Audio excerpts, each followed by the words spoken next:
Halo, Halo Ustadz. iya, iya Mbak. Alhamdulillah. Baik. Afwan Ustadz, Ana izin memulai kajian kita pada malam hari ini. Oh iya, boleh, boleh. Iya, silakan. Baik, nah, syukur Ustadz. Baik. Assalamualaikum warahmatullahi wabarakatuh. Waalaikumsalam. Eh, Baik. Alhamdulillah Rabbil Alamin. Assalatu wassalamu ala asyrafil anbiya wal mursalin wa ala alihi wa ashabihi ajmain amma ba'd.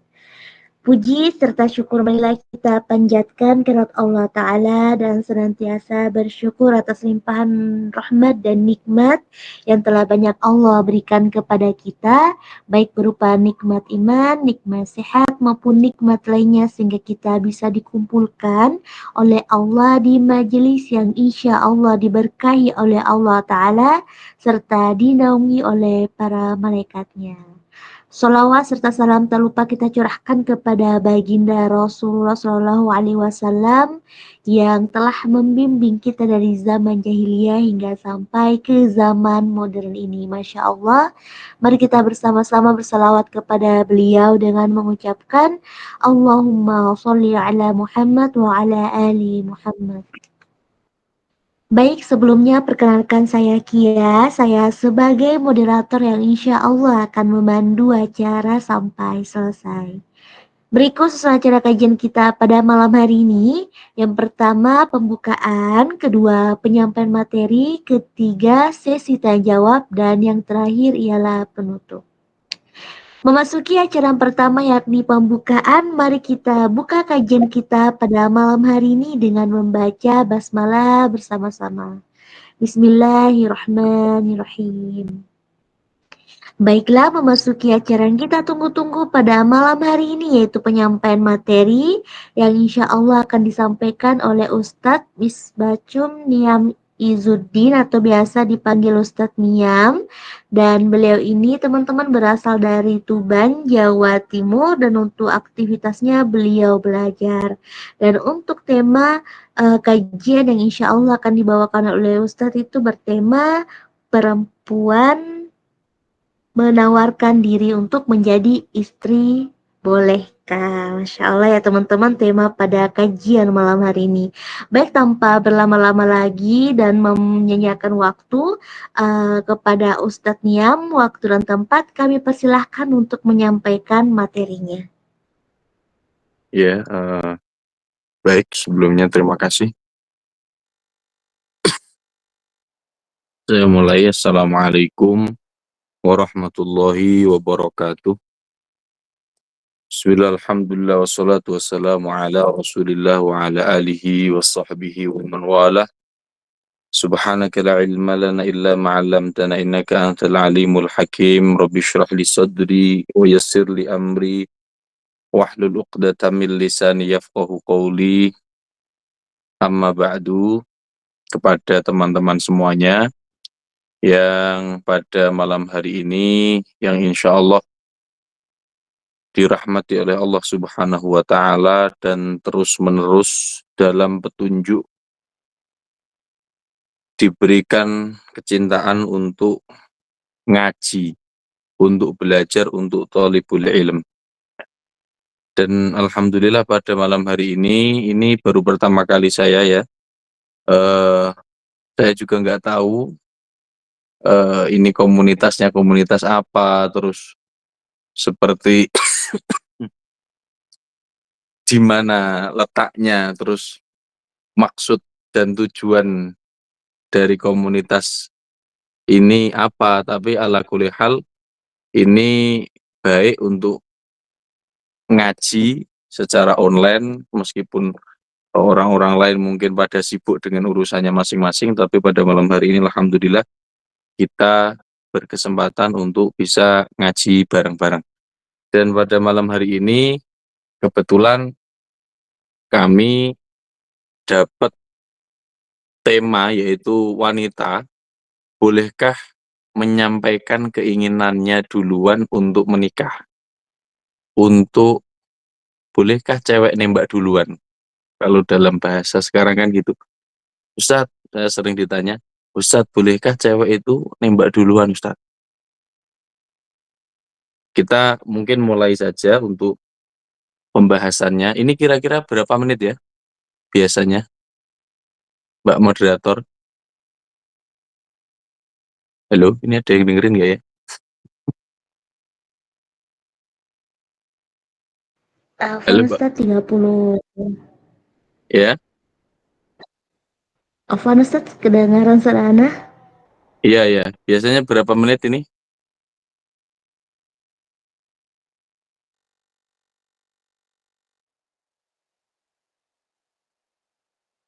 30 menit ya?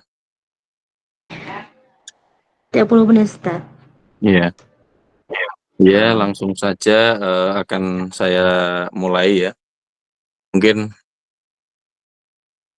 jika ada pertanyaan, kadang di DM, di WA itu masuk, apakah boleh Ustadz cewek itu nembak duluan? Jawabannya ini tafsil. Tafsil itu ada perincian jawaban boleh bisa, tidak boleh juga bisa. Kenapa seperti itu? Karena pertama, ketika ada pertanyaan, bolehkah wanita menyampaikan keinginannya duluan untuk menikah kepada seorang laki-laki?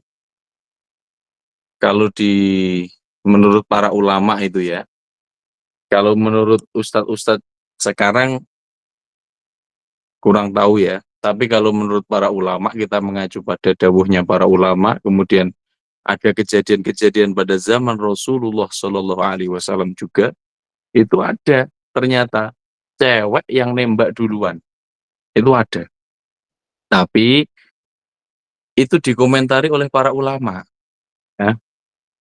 Jadi apakah boleh? Jawabannya boleh dengan aturan-aturan yang berlaku.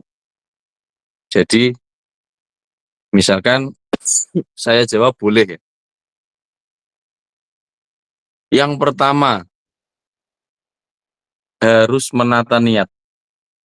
Misalkan apakah perempuan boleh menembak duluan? Dilihat perempuan tersebut apakah dia tujuannya untuk menikah, apa untuk pacaran, apa untuk senang-senang, apa untuk main-main. Kemudian yang dilihat dari laki-laki yang mau ditawari untuk menikah ditembak itu, apakah laki-lakinya itu gara-gara gantengnya, tampannya, apa gara-gara gagahnya, apa gara-gara kayanya, kendaraannya apa gara-gara rumahnya, apa gara-gara pokoknya motivasi dia untuk menikah dengan laki-laki tersebut, nembak laki-laki tersebut ini apa? Ini sangat berpengaruh. Kenapa? Karena dulu itu pernah ada zaman Rasulullah Shallallahu Alaihi Wasallam itu pernah ada suatu kejadian diceritakan oleh seorang Thabit Al-Bannani ya. Thabit Al-Bannani ini di capture di dalam kitab Sahih Bukhari. Di Sahih Bukhari itu ada suatu ketika Thabit Al-Bannani beliau ini sowan kepada Sayyidina Anas bin Malik. Sayyidina Anas bin Malik adalah ketika zaman Rasulullah Shallallahu Alaihi Wasallam salah satu sahabatnya Rasulullah yang tahu urusan dapurnya Kanjeng Nabi, karena Anas bin Malik itu khodimnya Rasulullah, jadi ada tamu siapa datang ini tahu, di dalam rumah ada apa saja ini tahu, biasa melayani Rasulullah dari kecil. Sehingga suatu ketika ada namanya Thabit Al-Bannani ini datang kepada Sayyidina Anas. Beliau mengatakan cerita Thabit Al-Bannani ini, kuntu inda Anasin. Saya itu pernah datang sowan ke rumahnya Sayyidina Anas. Wa indahu ibnatun lahu. Ternyata ketika saya datang ke rumahnya, di situ juga ada anak ceweknya. Sayyidina Anas bin Malik punya anak cewek. Kemudian Sayyidina Anas bin Malik, sahabat Anas bin Malik cerita, ja'at imra'atun ila Rasulillah sallallahu alaihi wasallam ta'ridu alaihi nafsaha. Suatu ketika pernah ada cewek yang dia ini sangat menginginkan Rasulullah. Siapa yang nggak pengen Rasulullah? Rasulullah ini orang paling ganteng, paling kuat, paling alim, paling segala-galanya kebaikan itu sempurna ada pada diri Rasulullah Shallallahu Alaihi Wasallam, dicintai makhluk dan dicintai Allah Subhanahu Wa Taala. Sehingga sampai suatu ketika ada perempuan yang datang kepada Rasulullah, ya Rasulullah, dia menawarkan diri kepada Rasulullah untuk dinikahi. Ya, datang kepada Rasulullah, kemudian qalat ya Rasulullah, wahai Rasulullah, alaka bi hajah, apakah engkau ingin diriku ya Rasulullah, ingin menikahiku ya Rasulullah? Saking pengennya perempuan ini dinikahi oleh Rasulullah, cinta sama Rasulullah. Ini kan nembak duluan. Ya Rasulullah, apakah kamu nggak ingin sama aku ya Rasulullah?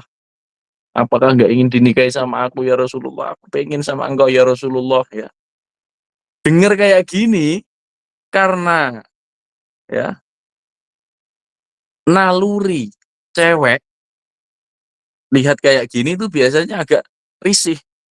Masa kok cewek nembak duluan kayak gitu. Akhirnya anaknya Anas bin Malik, bintu Anas bin Malik itu bilang gini, ma aqalla haya'aha. Ya, bilang sama ketika ayahnya lagi cerita itu, ya kok ada cewek kayak gini, kok dia itu nggak punya malu toh. Betapa dia ini nggak punya malu, masa di depan Rasulullah dia nembak Rasulullah dengan cara kayak gitu. Ma aqalla haya'aha, betapa dia ini nggak punya malu. Wah sau'ata, orang ini bener-bener jelek, nggak tahu malu, nggak tahu tata krama. Parah nih orang nih. Nah, gitu. Akhirnya ketika anak perempuannya Anas bin Malik itu berkomentar seperti itu, dibantah sama Anas bin Malik. Qala, ya, putriku, hiya khairun minki. Cewek yang nembak Rasulullah itu ini lebih baik, lebih mulia daripada dirimu. Raghibat fin nabiyyi wa 'aradat 'alaihi nafsah. Dia ingin, dia cinta sama Rasulullah, dia pengen sama Rasulullah, untuk bersama Rasulullah, kemudian dia menawarkan dirinya untuk diperistri oleh Rasulullah. Maka karena ada hadis seperti ini, sampai-sampai itu Imam Bukhari itu memberikan bab khusus, babnya itu babu ardil mar'ati nafsaha 'ala rajulis sholih. Bab tentang menawarkannya seorang perempuan, dirinya ditawarkan kepada seorang laki-laki yang soleh. Nah, ada embel-embelnya, nggak semua laki-laki loh yo. Ada embel-embelnya, as-solih, yang soleh. Ya. Jadi, apakah pernah ada di dalam Islam cewek nembak duluan? Ada. Tapi nanti akan saya jelaskan yang lebih baik seperti apa. Tapi ini ada. Di dalam Islam, ketika zaman Rasulullah, cewek nembak Rasulullah duluan itu ada. Tetapi nembaknya tidak dalam kholwat berduaan. Ada tata caranya.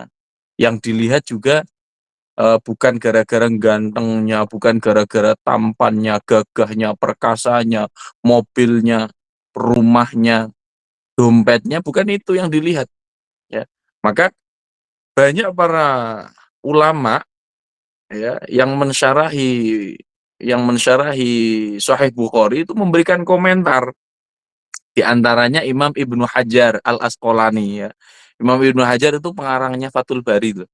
Pengarangnya Fathul Bari itu beliau mengatakan, hadza dalilun ala jawazi 'ardhil mar'ah.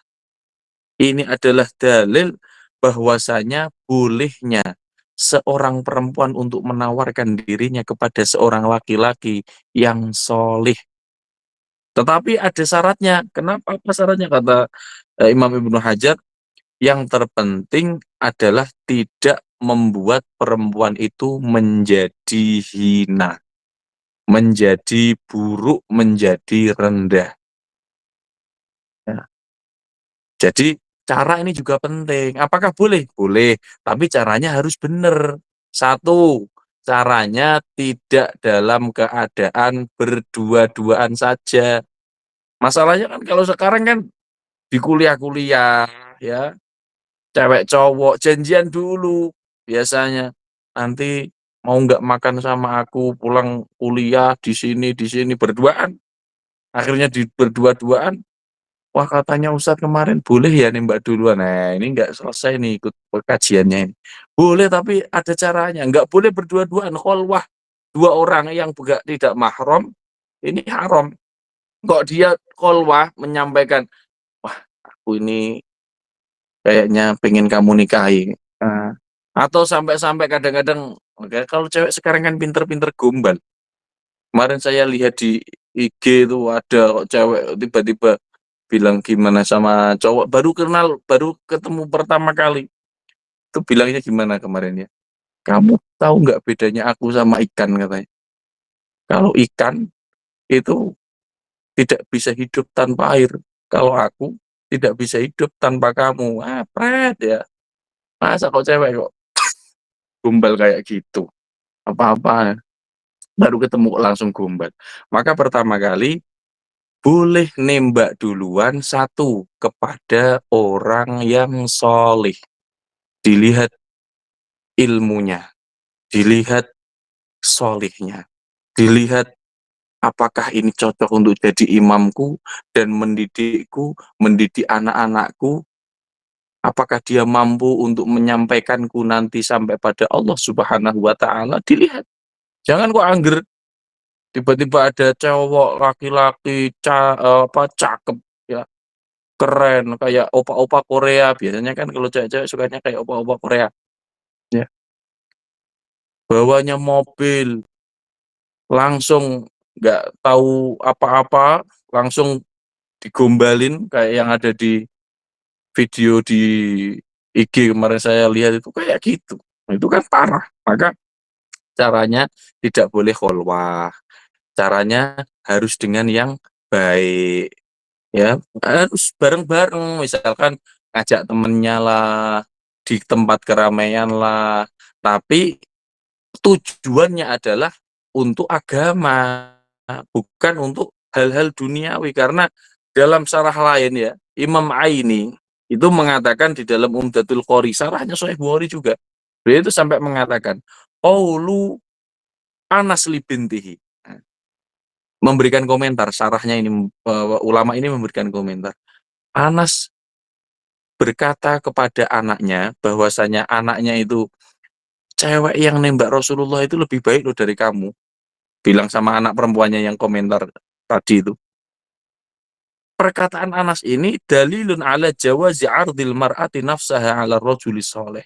Bolehnya seorang perempuan untuk menawarkan dirinya kepada lelaki yang solih, yang dia yakini bisa menjadi imam yang solih. Dan memberitahu kepada laki-laki tersebut bahwa dia pengen dinikahi, itu boleh. Tetapi sekali lagi jangan sampai merendahkan perempuan tersebut. Caranya gimana ya yang elegan dong. Masa perempuan kok mau ngomong tiba-tiba, saya ingin kamu nikahi, kamu mau nggak sama aku, memohon-mohon, ya nggak elegan.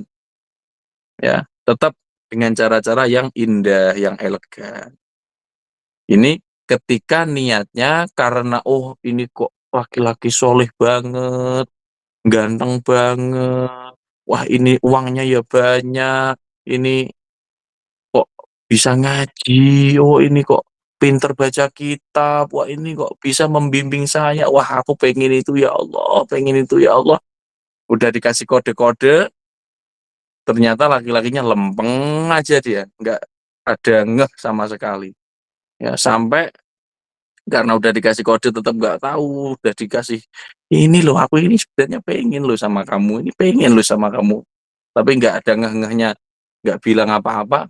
Lah ini boleh, tetapi tujuannya adalah untuk menikah, bukan untuk main-main. Kalau tujuannya untuk chattingan, untuk temen kesepian, tujuannya untuk agar dapat perhatian, wah aku tiap malam ini merana karena butuh perhatian dari seseorang, nggak ada yang memperhatikan aku, nggak ada yang menanyakan aku udah makan apa belum, nggak ada yang menanyakan keadaanku bagaimana. Are you okay? Nggak ada yang bilang gitu sama aku.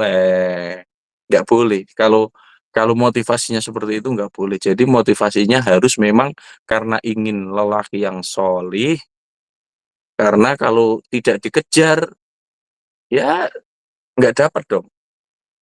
Hilang begitu saja. Siapa tahu memang dia ini nggak nembak perempuannya itu, nggak bilang sama perempuannya kalau pengen apa, eh, nggak bilang kalau dia ingin menikah, minder. Mungkin perempuannya anaknya pejabat atau anaknya ustadz, anaknya kiai, perempuannya cantik, perempuannya kaya raya, sehingga laki-lakinya ini minder.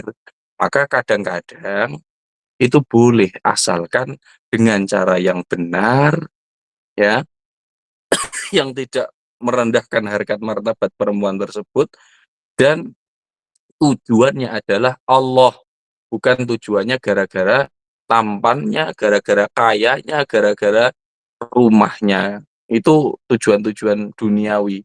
Kata Imam Aini dalam dalam Umdatul Qori, kalau tujuannya untuk aghrad ad-dunyawiyah, untuk tujuan-tujuan duniawi, fa aqbahu ma yakunu minal amri wa afdhahuhu, maka tujuan itu adalah sejelek-jeleknya tujuan, sejelek-jeleknya perkara, seburuk-buruknya perkara. Nah, ini adalah ada di dalam Sahih Bukhari, bahwasanya pernah ada sahabiah yang menawarkan dirinya untuk dinikahi oleh Rasulullah Shallallahu Alaihi Wasallam. Nah itu. Kemudian, tetapi ada yang lebih afdol, ada yang cara yang lebih bagus. Ya, ini saya tadi membahas tentang ketika ingin mengutarakan secara langsung. Itu boleh, tapi harus ada rambu-rambunya. Boleh, harus ada rambu-rambunya yang seperti saya katakan tadi. Sekarang ada yang lebih afdol, lebih elegan, lebih keren, kalau ditolak nanti nggak sakit hati. Apa itu? Caranya melalui perantara. Melalui perantara. Bagaimana itu, Ustadz? Apakah ada juga zaman Rasulullah, ya, nembak tapi lewat perantara? Ada. Bahkan sebelum Rasulullah pun ada, diabadikan dalam Al-Quran juga ada. Jadi saya ingin ngasih dua contoh, ya. Contoh yang pertama, ya. Contoh yang pertama ini tentang Nabi Musa yang mempersunting anaknya Nabi Syu'aib. Itu dalam surat Al-Qasas. Surat Al-Qasas itu dikatakan, ini singkat ceritanya gini. Walamma warada ma'a Madyana wajada alaihi ummatan minan nas yasqun. Ketika Nabi Musa itu kan musuhnya Fir'aun. Nah, Nabi Musa melarikan diri dari Fir'aun sampai pada negara Madyan. Ini sebelum sebelum kejadian yang Fir'aun mati di tengah laut, ya, di tengah Laut Merah itu belum itu. Ini masih awal-awal. Jadi Nabi Musa itu pernah lari dari Fir'aun sampai pada negara Madyan. Sampai di Madyan itu ternyata ada segerombolan orang yang lagi menggembala kambing, ngasih minum kambing-kambingnya. Ngasih minum kambing-kambingnya, ngambil air di sumur. Ketika lihat itu, Nabi Musa wajada min dunihima mur'ataini, ya, tadudan. Kemudian ternyata Sayyidina Musa ini, Nabi Musa ini ngelihat ada dua cewek. Cewek yang sedang kayak ngantri dan sedang menghalau kambingnya untuk jangan ikut minum. Karena kalau ikut minum sama bareng-bareng kambing-kambing, peternak-peternak, kambing-kambingnya penggembala yang laki-laki tadi, nanti jadi ikhtilat, jadi campur baur sama mereka. Lah, dua perempuan ini punya akhlak. Dua perempuan ini bisa menjaga harga diri, harkat martabat, kehormatannya dijaga benar-benar, sehingga nggak mau untuk bareng-bareng ngambil air untuk ngasih minum ternaknya. Kemudian ditanya sama Sayyidina Musa, qala ma khatbukuma, kamu ini kenapa? Kamu berdua ini kenapa? Apa masalahmu kok nggak ikut minum, ngasih minum ke sana? Qalata, mereka menjawab, la nasqi hatta yusdiro arri'ahu. Kita ini gini, kisana, kalau di film-film kan kisana. Kita gini kisana, kita nggak mau ikut-ikutan berbaur sama cowok-cowok yang lagi ngasih minum ternaknya di sumur itu. Kita pengen nunggu mereka udah selesai, udah buyar, baru kita nanti ke sana kasih minum ternak-ternak kami. Wa abuna syaikhun kabirun. Kita nggak bisa bareng-bareng mereka. Keadaan bapak, meskipun keadaan ayahku itu syaikhun kabir, orang yang sudah tua renta, nggak bisa ngapa-ngapain. Mendengar kejadian seperti itu, apa yang dilakukan Nabi Musa? Fasaqolahuma. Akhirnya Nabi Musa ini menolong kedua perempuan tersebut, ngasih minum ternak-ternak perempuan tersebut. Dua perempuan itu, mana ternakmu? Dikumpulkan, akhirnya sumur itu dalam riwayat itu ditutup pakai sebuah batu, yang batu itu nggak bisa diangkat kecuali oleh orang 10. Nabi Musa, karena beliau Nabi, kuat banget. Nabi Muhammad juga kuat banget. Sama Nabi-Nabi itu kuat-kuat ya. Nabi Musa kuat banget. Batu yang seharusnya diangkat oleh 10 orang itu bisa diangkat sendirian oleh Nabi Musa. Akhirnya dikasih minum, ya, ternak itu gimana? Perempuan, ada laki-laki datang peka, laki-lakinya ganteng, tampan, laki-lakinya kekar. Kalau sekarang kan yang sukanya kan apa, urat di otot apa-apa itu kalau perempuan-perempuan ya. Tahu laki-laki kekar, ganteng, terus peka, perhatian, kan baper pasti, ya, baper. Akhirnya Sayyidina Musa ini memberikan minum. Setelah itu perempuan-perempuan itu kembali ke rumah, pulang ke rumahnya. Nabi Musa setelah itu eh, berteduh di sebuah pohon dalam keadaan lapar karena dikejar-kejar oleh tentara Fir'aun, ya, lapar banget sampai Nabi Musa itu berdoa gini, Robbi inni lima anzalta ilayya min khairin fakir. Ya Allah, saya ini apapun yang engkau berikan kepadaku, aku saat ini sangat membutuhkan itu. Dalam keadaan lapar, menahan lapar banget Nabi Musa. Akhirnya tiba-tiba datang salah satu dari dua cewek itu tadi, perempuan itu tadi, salah satu datang balik kepada Sayyidina Musa. Maka salah satu doa yang diijazahkan, banyak diijazahkan ya, itu doa ini, Robbi ini lima anzalta ilayya min khairin fakir. Itu diijazahkan, banyak ulama yang mengijazahkan, kalau dibaca 11 kali di sujud terakhir dalam sholat sunnah itu insya Allah yang belum menikah insya Allah dimudahkan untuk dapat jodohnya. Itu gitu. Nabi Musa ketika beliau dalam keadaan kelaparan, padahal yang diinginkan Nabi Musa itu pengen dikasih, ya Allah kasih makan ya Allah, gitu. Tujuannya gitu. Ya, dalam keadaan lapar, ternyata ketika berdoa Robbi inni lima anzalta ilayya min khairin fakir, ternyata datang salah satu cewek dari dua cewek yang ditolong tadi. Singkat cerita, ternyata cewek itu kembali setelah dia cerita sama ayahnya. Ayahnya kan Nabi Syuaib. Ayah, tadi saya itu ditolong karena ditanya awalnya, loh, kamu kok pulang duluan ini kenapa? Biasanya kan kamu nggak pulang jam segini, kok kamu bisa pulang lebih awal, itu gimana ceritanya? Diceritain, oh tadi kita ini ditolong oleh orang cakep, ya, gagah, dia itu sangat santun dan sangat perhatian banget. Akhirnya kita ditolong, akhirnya kita bisa pulang duluan. Akhirnya salah satu dari perempuan tadi disuruh nyamperi Sayyidina Musa untuk ditawari ke rumahnya. Jadi disuruh sama Nabi Syuaib untuk manggil Nabi Musa, mau dikasih makan, ditawari. Nah ini jadi udah didatangkan perempuan kepada Nabi Musa setelah berdoa tadi, udah gitu dikasih, ditawari makan. Nah, akhirnya dijawab kan doanya Nabi Musa oleh Allah. Beliau dalam keadaan lapar dikasih makan, udah gitu ada perempuan yang datang. Ternyata ketika datang salah satu perempuan itu tadi faja'athu ihdahuma tamshi 'ala istihya. Ketika datang untuk memanggil Nabi Musa, salah satu perempuan tadi datangnya itu dalam keadaan alastihya, dalam keadaan malu-malu. Diriwayatkan juga itu sambil nutup apa mukanya karena malu-malu ya. Aduh, ya, biasanya kan cewek kan gitu, malu-malu sambil nutup muka itu kayak gitu. Ya. Sambil bilang, Inna abi yad'uka liyajziya ajra ma saqaita lana.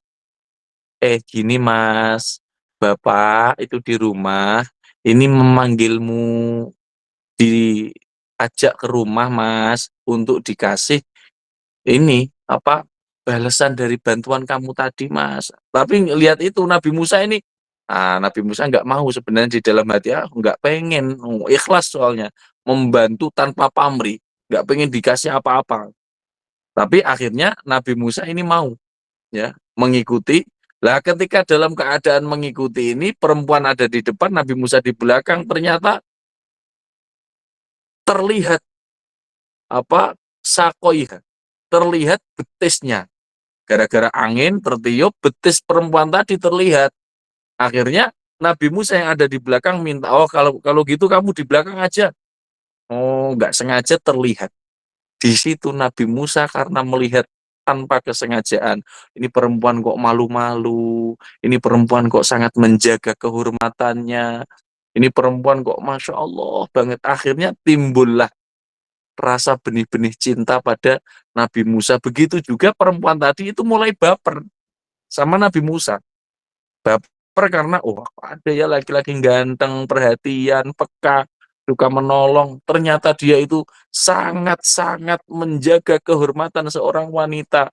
Saya nggak sengaja di depan keterangin, ya kena angin, akhirnya terbuka betis saya disuruh di belakang. Wah, akhirnya pulang sampai ke rumah diceritain macem-macem, ya. Akhirnya dikasih makan sama Nabi Syuaib. Cerita kamu dari mana? Kok kamu sampai di sini? Diceritain saya itu dikejar-kejar sama Fir'aun. Akhirnya sampai sini dikatakan la takhaf najauta minal qaumidz dzalimin. Udah ya, gini nak. Sekarang kamu jangan takut lagi, jangan khawatir. Sekarang kamu ada di negara Madian, kamu udah selamat dari Fir'aun, orang yang zalim. Nah, ternyata ya, ini titik poinnya di sini. Ini cerita selanjutnya ini gini. Qalat ihdahuma ya abati istajirhu inna khairos inna khaira man istajartal qawiyul amin. Pak, gini Pak, karena tadi kan udah timbul benih-benih cinta ya.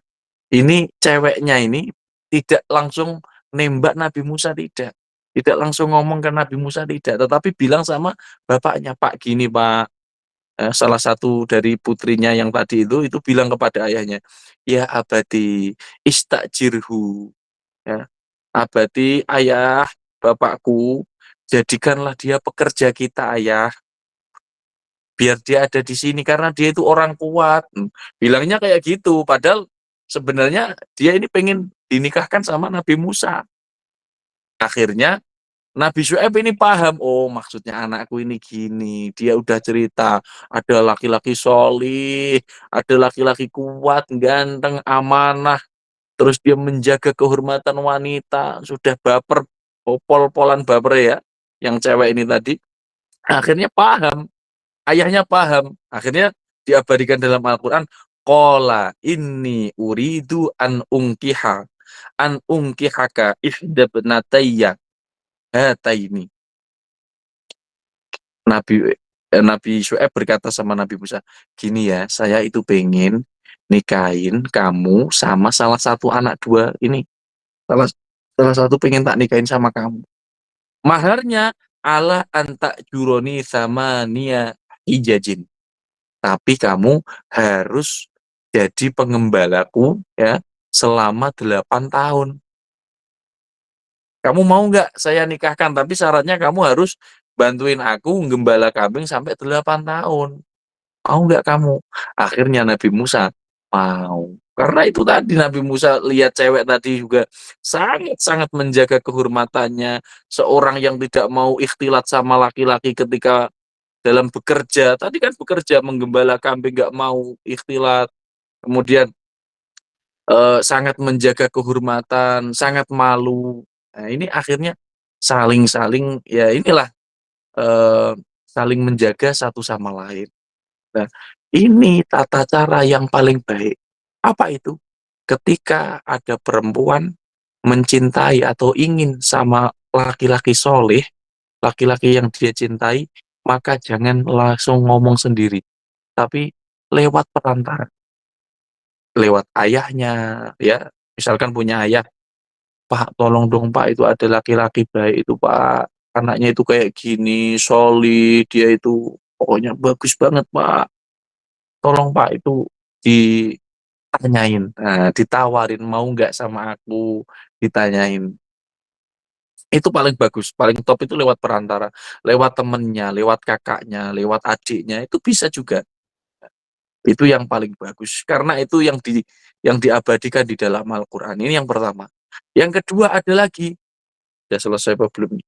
Yang kedua ada lagi, Sayyidatina, eh, Khadijatul Kubra sama Rasulullah Shallallahu Alaihi Wasallam itu juga sama. Jadi ceritanya kalau Rasulullah sama Sayyidah Khadijah itu gini, kan terkenal ya, terkenalnya kan Sayyidah Khadijah itu yang nembak Rasulullah, tapi tidak semerta-merta benar, tidak semerta-merta salah ungkapan itu ya. Karena ceritanya itu dulu Rasulullah itu kan terkenal sebagai Al-Amin, orang yang banget banget bisa dipercaya. As-Siddiq, orang yang sangat-sangat jujur. Sehingga suatu ketika eh, terdengar kabar tentang Rasulullah, terdengar kabar ke Sayyidah Khadijah. Akhirnya Sayyidah Khadijah itu seorang perempuan yang sangat-sangat dihormati di Mekah.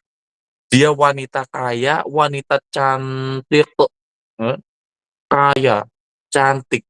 Dia juga nasabnya keren, ya, anaknya orang-orang keren, anaknya pejabat, ya, pokoknya semua orang itu diriwayatkan banyak banget dari orang-orang Quraisy, dari orang-orang di Mekah itu yang ingin mempersunting menikahi Sayyidah Khadijah, padahal umur Sayyidah Khadijah udah 40 tahun, udah pernah nikah 2 kali, udah punya 3 anak, ya, punya 3 anak, udah pernah nikah 2 kali, itu masih menjadi primadona di Mekah pada waktu itu.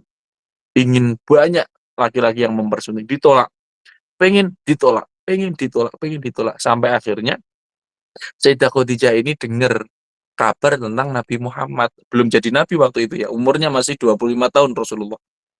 Rasulullah akhirnya eh, ditawari untuk bekerja sama, untuk menjadi pedagang, untuk memperdagangkan hartanya Sayyidah Khadijah nanti bagi hasil, dibawa ke Basrah, ke Syam. Negara Syam di Basrah, akhirnya bekerja, Rasulullah membawa harta benda Sayyidah Khadijah sampai sana, dibawa pulang, ternyata Sayyidah Khadijah ini mendapatkan keuntungan yang tidak pernah didapatkan sebelum-sebelumnya. Sangat banyak sekali, berlipat-lipat, puluhan lipat ganda. Itu sampai-sampai Sayyidah Khadijah ini kok bisa seperti ini. Akhirnya ternyata ketika pergi berdagang ini ada budaknya Sayyidah Khadijah yang disuruh menemani Rasulullah, namanya Maisarah. Maisarah ini menemani Rasulullah. Maisarah ini cerita sama Sayyidah Khadijah, "Gini, gini Nyonya, saya itu kemarin kan mengikuti Muhammad untuk berdagang ke sana. Ternyata Muhammad ini bukan orang biasa. Ketika di Basrah sana ada seorang pendeta ngomong ke saya bahwasanya tidak akan ada orang yang berdiri di bawah pohon itu kecuali dia adalah nabi." Jadi yang pernah suatu ketika Rasulullah itu berdiri di bawah pohon, yang mana pohon itu tidak akan berdiri di bawah pohon tersebut kecuali nabi. Ini kabar pertama. Itu kayak gitu. Dia itu juga orang yang sangat amanah banget, sama orang baik banget.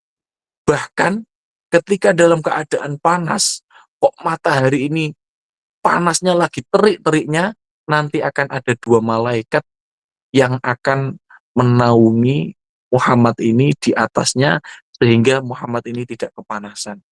Diceritakan sama Sayyidah Khadijah. Muhammad ini orang yang sangat piawai, pinter banget dalam berbisnis. Sampai-sampai eh, nyonya mendapatkan laba yang berkali-kali lipat seperti ini. Akhirnya mendengar seperti itu ya, Sayyidah Khadijah itu langsung, ya Allah, kok bisa ada orang seperti ini? Langsung luluh. Baru mendengar loh ya, langsung baper. Sayyidah Khadijah itu langsung pengen menikahi Rasulullah. Akhirnya Sayyidah Khadijah ini mengirim eh, budaknya, ya mantan mantan budaknya. Namanya itu Nafisah. Ya. Dalam satu riwayat ini mantan budaknya. Dalam satu riwayat yang dikirim adalah saudara dari Sayyidah Khadijah. Tapi yang paling banyak diceritakan itu namanya Nafisah. Nafisah bintu Muniyah. Akhirnya Nafisah bintu Muniyah ini datang kepada Rasulullah. Bilang sama Rasulullah, Muhammad, aku ini dikirim sama Khadijah. Khadijah ini pengen untuk kalau kamu mau menikah dengannya. Pada Khadijah ini diceritain, Khadijah ini orangnya baik, orangnya pinter, orangnya cantik, orangnya Masya Allah, baik sekali, banyak yang ingin mempersunting dia, tetapi dia menolaknya. Dan dia sekarang pengen nikah sama kamu, kamu mau apa enggak? Kayak gitu. Akhirnya Sayyidah Khadijah mengirim siapa Nafisah tadi, Rasulullah akhirnya, oh ya, Pak Idan anak af'alu. Ya saya cocok, saya mau sama dia. Akhirnya Rasulullah mau. Setelah itu Rasulullah mengirim bilang sama paman-pamannya, karena sudah nggak punya ayah kan Rasulullah. Sayyidina Abdullah sudah wafat ketika Rasulullah dalam kandungan. Lah, bilang sama paman-pamannya, Abu Thalib, Hamzah dan lain-lain itu dibilangin. Akhirnya paman-pamannya ini datang ke rumahnya Sayyidah Khadijah. Ketika sampai di rumah Sayyidah Khadijah, di sana terjadi pernikahan. Yang mana yang menikahkan Sayyidah Khadijah itu namanya, pamannya Sayyidah Khadijah, namanya Amr bin Asad, ya, saudaranya Khuwailid. Khuwailid ini ayahnya Sayyidah Khadijah. Diriwayatkan yang nikahkan Khuwailid sendiri, tetapi dalam riwayat yang banyak ini yang menikahkan Amr bin Asad, saudaranya ayahnya Sayyidah Khadijah. Akhirnya menikah. Ini apa? Ini yang bisa kita ambil kesimpulannya, bahwasanya ada loh zamannya Rasulullah, Sayyidah Khadijah itu nembak duluan tapi tidak langsung, tapi melalui orang lain, melalui perantara. Sama halnya ceritanya anaknya Nabi Syuaib yang cinta sama Nabi Musa, tidak nembak sendiri tapi melalui ayahnya. Nah, itu cara yang paling bagus itu kayak gitu. Cara yang paling bagus itu kayak gitu. Nah, sehingga kalau ditolak ya nggak malu, nggak sakit hati. Karena kalau nembak sendiri, wah maaf ya saya sudah punya, kan malu. Oh maaf ya saya nggak mau, saya nggak bisa sama kamu, malu. Tapi memang disunahkan bagi laki-laki kalau mau menolak itu lebih baik diam. Tapi kan kalau cewek didiemin kan katanya gantung atau apa. Nah itu kayak gitu. Jadi sebaik-baiknya perempuan kalau memang ingin melihat kebaikan dari seorang laki-laki, maka tembaklah dia tapi melalui perantara, jangan tembak secara langsung. Itu yang paling baik, sangat menjaga wibawa perempuan tersebut, menjaga kehormatan perempuan tersebut, sangat-sangat menjaga harga diri perempuan tersebut dari lelaki-lelaki yang naudzubillah, yang pengen mempermainkan, atau laki-laki yang niatnya buruk, hanya ingin memuaskan nafsu dia saja. Itu sangat bahaya. Tapi kalau kita perempuan ya, mau nembak lewat ayahnya, lewat kakaknya dulu, baru yang ngomong, ini kemungkinan kecil dari hal-hal dipermainkan sama laki-laki. Itu kayak gitu. Nah, ini poinnya lagi ada di dalam Al-Qur'an itu al-khabithatu lil khabithin wal khabithuna lil khabithat. Kemudian al-khabithuna lil khabithat wal apa wal khabithatu lil khabithin. Oh, cewek yang apa? Cewek-cewek yang jelek, maksudnya jelek perangainya itu untuk cowok-cowok yang jelek perangainya. Kemudian laki-laki yang bagus itu untuk perempuan yang bagus. Dan ini aglabiah loh ya, tidak digeneralisir semuanya seperti itu tidak. Tetapi aglabiah itu maksudnya pada garis besarnya itu biasanya seperti itu. Karena apa? Yang namanya laki-laki baik pengennya perempuan yang baik. Yang mana perempuan baik pengennya juga laki-laki yang baik. Kalau pengen punya suami yang bisa ngaji, nyarinya ya di pondok. Kalau pengen perempuan yang hafal Al-Qur'an, nyarinya ya yang menghafalkan Al-Qur'an. Pengen mencari perempuan yang ahli dugem, ya nyarinya di diskotik. Ya, biasanya ketemunya di situ. Ya, makanya yang cewek baik ya dapatnya insya Allah baik, yang buruk dapatnya ya biasanya buruk. Itu tapi aglabiah tidak semuanya seperti itu. Hukum umumnya kebanyakan seperti itu. Contohnya Rasulullah dapat Sayyidah Khadijah sama-sama kerennya. Tadi anaknya Nabi Syuaib dapat Nabi Musa sama-sama kerennya, sama-sama menjaga dirinya masing-masing. Adapun kadang-kadang terjadi yang oh ada ya laki-laki gini kok dapatnya kok kayak gini ya. Ada perempuan baik banget dapatnya kok laki-laki pemabuk ya. Itu berarti kharaja makhrajal ghalib. Nah, maka itu keluar dari kaidah besar keumuman kebanyakan. Memang ada kadang-kadang seperti itu. Ya mungkin itu yang bisa saya sampaikan. Mungkin silahkan kalau ada mau buka tanya jawab ya. Maaf kalau terlalu wah kayaknya lebih lebih dari 30 menit ya. Mohon maaf ya semoga bermanfaat. Kayak gitu saja. Saya kembalikan kepada Mbak moderator. Silahkan Mbak Kia. Nama saya Misbahun ya, bukan Misbahun. Baik, Masya Allah. Masya Allah, tabarakallah kepada Ustaz yang telah menyampaikan materi kajian hari ini.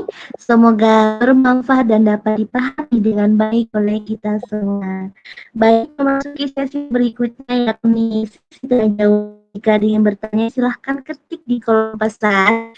Jangan lupa sertakan nama dan asal grupnya. Dan bagi teman-teman yang mungkin ingin silahkan izin terlebih dahulu di kolom pesan untuk nanti saya persilakan. Serta pertanyaannya tidak boleh menjadi pembahasan pada kajian malam hari ini. Kepada teman-teman yang ingin bertanya dipersilahkan.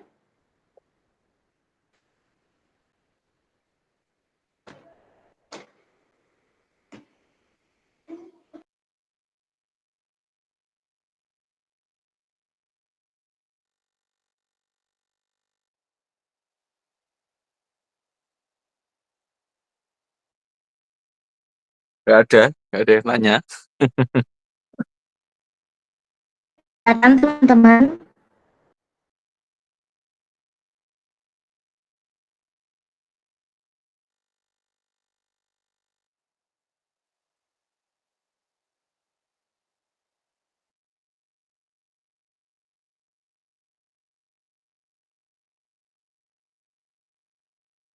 Nggak ada ya pertanyaan ya.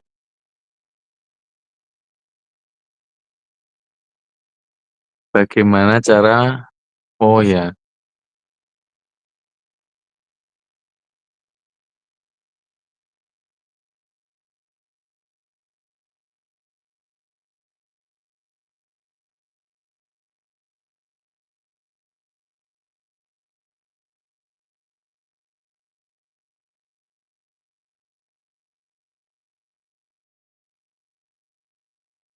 ini yang baca pertanyaan saya apa Mbak moderator ini? Apa langsung dijawab? Afwan, Anda izin membacakan pertanyaannya Ustadz. Baik. Assalamualaikum Ustadz. Ana Anin Asyabab 2 izin bertanya, jika seorang wanita seorang laki-laki, tapi mengaku lajang padahal sudah punya istri. Nah, apakah itu jatuh talak atau tidak, Ustadz? Afwan jika bertanya melenceng. Fadol jawab, Ustadz. Anin. Namanya siapa? Anin. Itu lengkapnya siapa ya kok Anin? Anin itu artinya keren.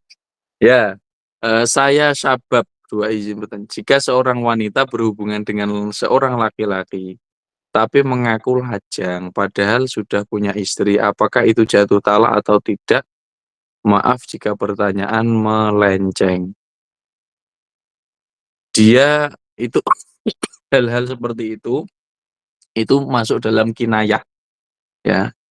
Kinayah itu lafat-lafat yang bisa mengandung makna cerai, tetapi lafadznya tidak sejelas lafat cerai. Ya, misalkan punya istri, kalau dia bilang saya ceraikan kamu atau saya pisahkan kamu dari diriku. Kalau pisahkan ini masih belum bermakna cerai. Bagaimana bisa cerai atau tidaknya itu didasarkan pada niat. Jadi ada di dalam bab talak itu talak kalau pakai lafadz sharih maka meskipun tidak dengan niat dia tertalak, istrinya tertalak.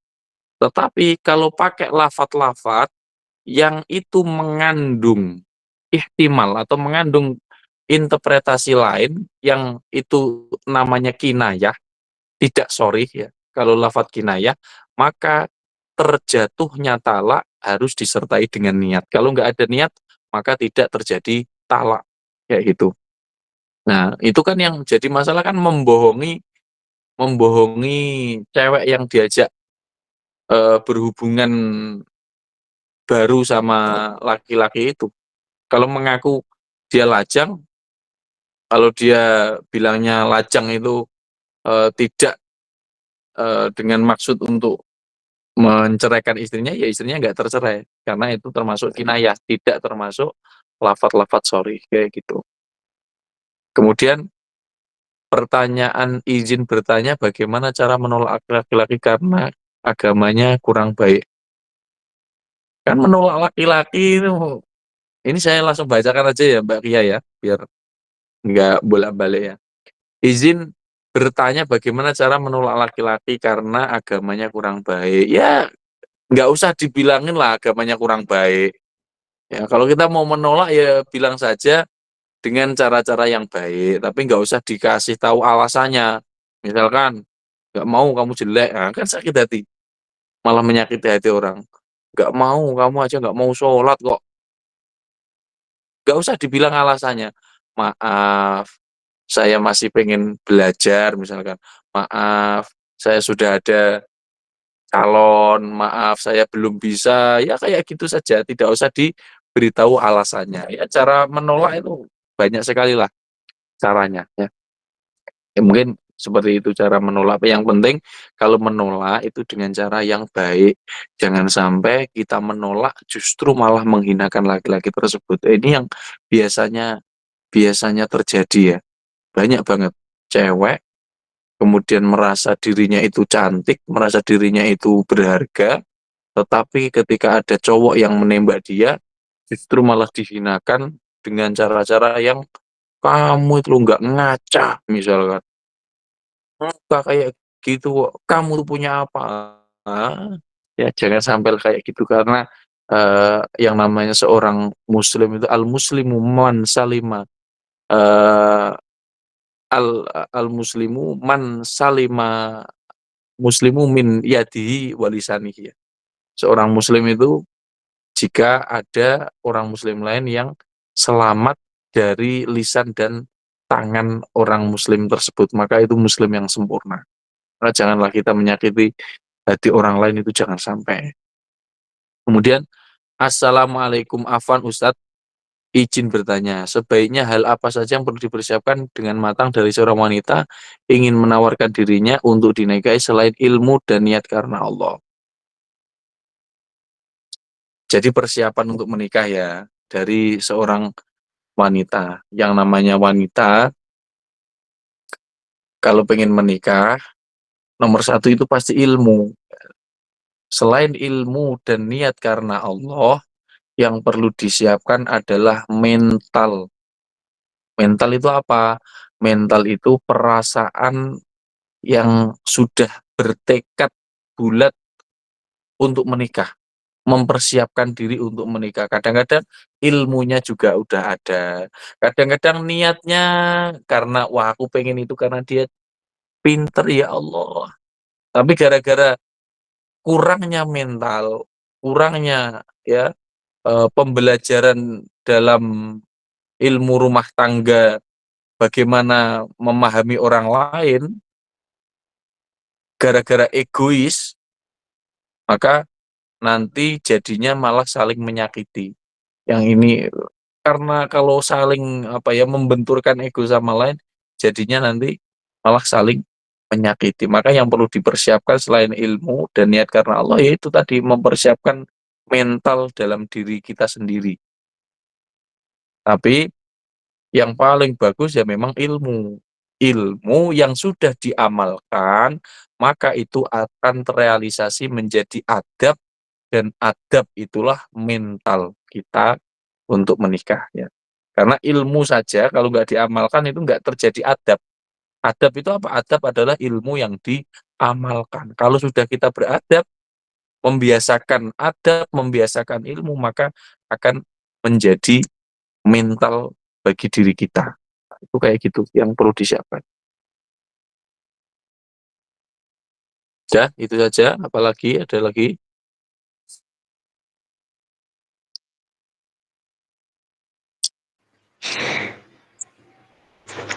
Baik, mungkin pertanyaan dicukupkan ya Ustadz dan teman-teman. Baik, Masya Allah, tabarakallah, alhamdulillah, semua pertanyaan terjawab oleh Ustadz Misbahun Niam. Semoga bermanfaat dan bisa dipahami dengan baik oleh kita semuanya. Alhamdulillah, kajian kita pada malam hari ini telah selesai. Saya Kia selaku moderator pada kajian malam hari ini mengucapkan jazakallah khairan katsiran kepada Ustadz yang sudah bersedia untuk meluangkan waktu dan berbagi ilmu bersama kami. Semoga bisa menjadi amal jariah bagi Ustadznya. Dan saya juga mengucapkan jazakumullah khairan katsiran kepada seluruh member Asyababul Ilmi atas keaktifan dan partisipasinya dalam mengikuti kegiatan kita pada malam hari ini. Marilah kita berdoa, mari kita tutup kegiatan kita kali ini dengan membaca doa. Sebelumnya, Afwan Ustaz, apakah Ustaz berkenan untuk memimpin doa penutupnya? Oh ya, ya, ya apa. Nah, Ustaz. Bismillahirrahmanirrahim. Bismillahirrahmanirrahim. Alhamdulillah rabbil alamin hamdan yuafi ni'amahu kafi mazidah. Ya Rabbana lakal hamdu kama yanbaghi li jalali wajhika wa 'azimi sultanik.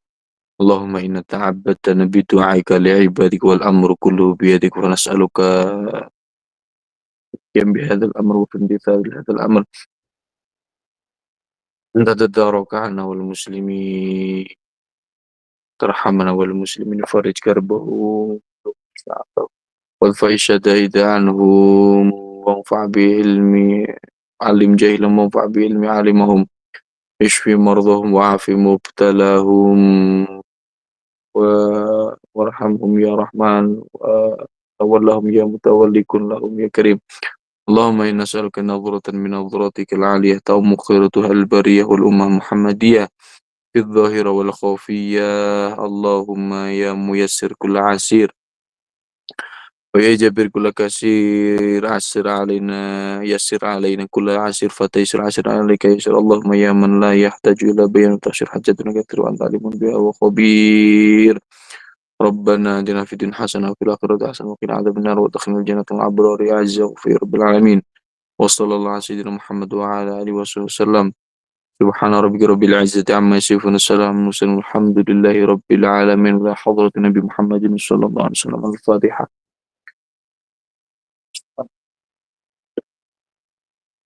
إياك نعبد وإياك نستعين اهدنا الصراط المستقيم.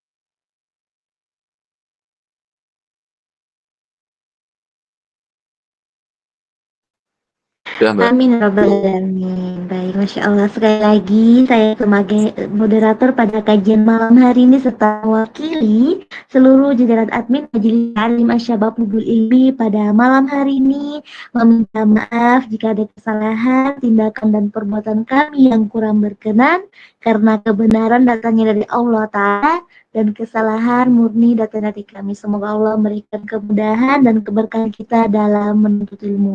Wabillahi taufiq hidayah. Wassalamualaikum warahmatullahi wabarakatuh. Sekali lagi syukur Ustadz atas ilmunya pada malam hari ini.